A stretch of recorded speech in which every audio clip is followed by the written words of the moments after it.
ঔরঙ্গজেবের পর মুঘল সাম্রাজ্যের পতন।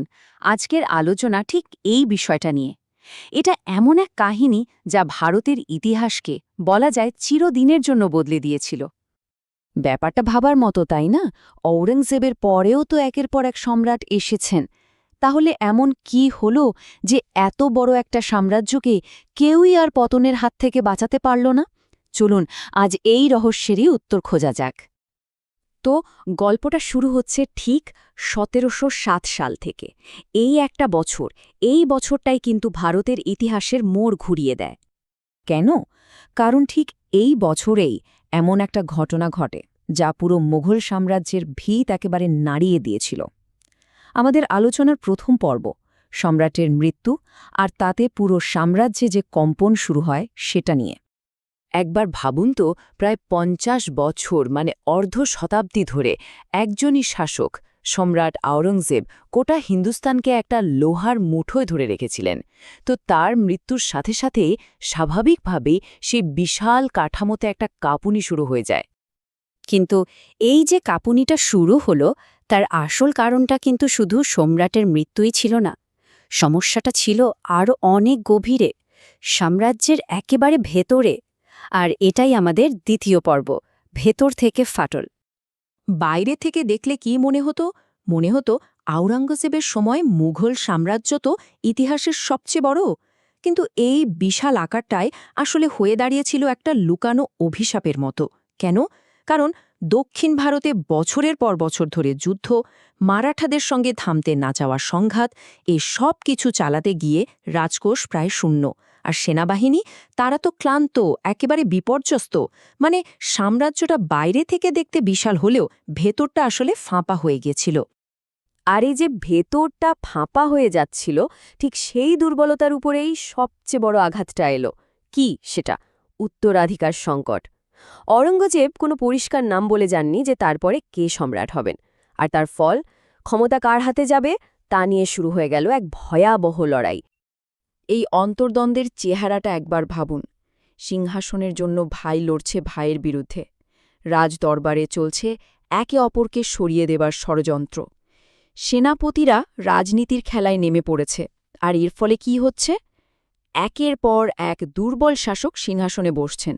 পরিস্থিতি এতটাই খারাপ হয়ে গিয়েছিল যে সম্রাট নিজেই হয়ে উঠেছিলেন অভিজাত আর সেনাপতিদের হাতের পুতুল।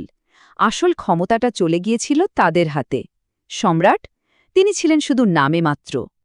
ইতিহাসের এটাই নিয়ম, তাই না? কেন্দ্র যখনই দুর্বল হয়, প্রদেশগুলো মাথাচাড়া দিয়ে ওঠে। মোগল সাম্রাজ্যের পতনের পরের ধাপটাও ছিল ঠিক এটাই। আমাদের তৃতীয় পর্ব, কেন্দ্রের দুর্বলতা, প্রদেশের উত্থান।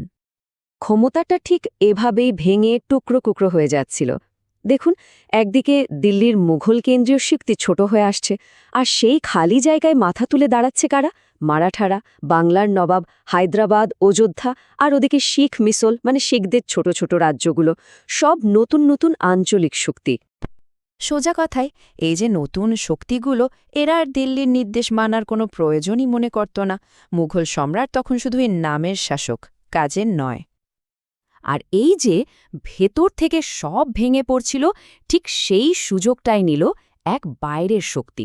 বলা যায় এরাই মোগল সাম্রাজ্যের কফিনে শেষ পেরেকটা পুঁতে দিয়েছিল। চলুন দেখি আমাদের চতুর্থ পর্ব, শেষ আঘাত, ইউরোপীয় শক্তি। মুঘলদের এই দুর্বলতার মুহূর্তেই কিন্তু ভারতের নিজেদের প্রভাব বাড়াতে শুরু করে ইস্ট ইন্ডিয়া কোম্পানি। আর তাদের এই রূপান্তরটা ছিল অবিশ্বাস্য রকমের নাটকীয়। ভাবুন, ১৭০০ দশকের শুরুতে তারা ছিল শুধুই ব্যবসায়ী, আর তারাই কিনা মুঘলদের দুর্বলতার সুযোগ নিয়ে ১৭৫৭ সালের পলাশির যুদ্ধে জিতে সোজা শাসকের আসনে বসে গেল। ১৭৫৭ সাল, পলাশির যুদ্ধ। এই একটা বছর, এই একটা যুদ্ধই মুঘল শাসনের পতনের ইতিহাসে একটা নির্ণায়ক মুহূর্ত হয়ে রইল।